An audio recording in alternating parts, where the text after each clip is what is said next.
Really proud to be starting this new series this morning, An Early Beautiful Memory, in which we will focus on the remarkable Stephen Wiltshire. From an early age, he's been drawing buildings and landscapes in stunning detail after a mere glimpse. Now, after creating broad panoramas of the world's most iconic cities, we've invited him here to New York to paint his largest work yet. CBS News correspondent Mark Phillips reports. The really lucky tourists who come to New York City get to see it from a helicopter.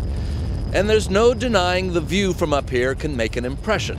But few are likely to retain that impression as well as Stephen Wiltshire does.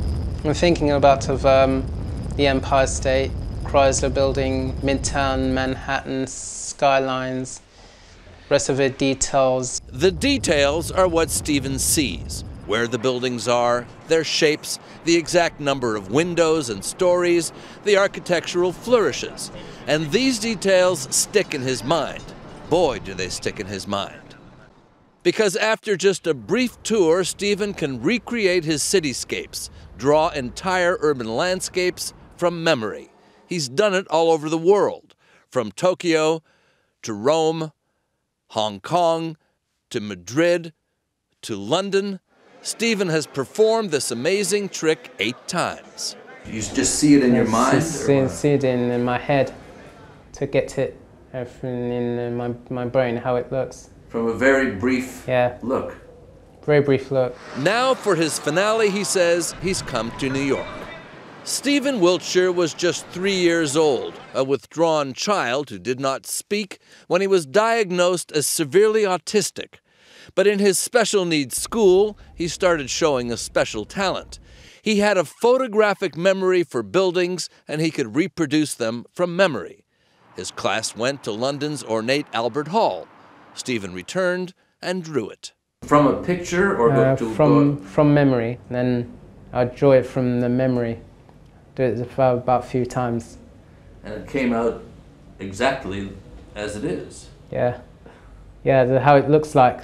Stephen was already becoming a prodigy, the autistic child who was also an artistic genius, when in 1988, CBS News accompanied him and his teacher to Paris.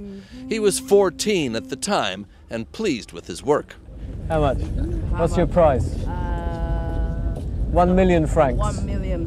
1 million. 1 million. The picture now hangs in Stephen's London gallery, priced at about $80,000, not far from his original estimate. Now 35 years old, Stephen's fascination with buildings had only one place to go. This is Stephen's 4th trip to New York.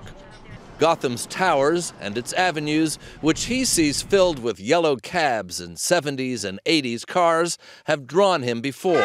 Lots of energy, bright lights, you know, it's exciting. This is the panorama Stephen Wiltshire has been waiting to do all his life.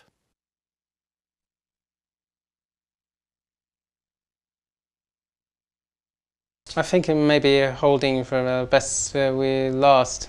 So you've been waiting to do New York. Yeah. Practicing on all the other cities. For The Early Show, I'm Mark Phillips.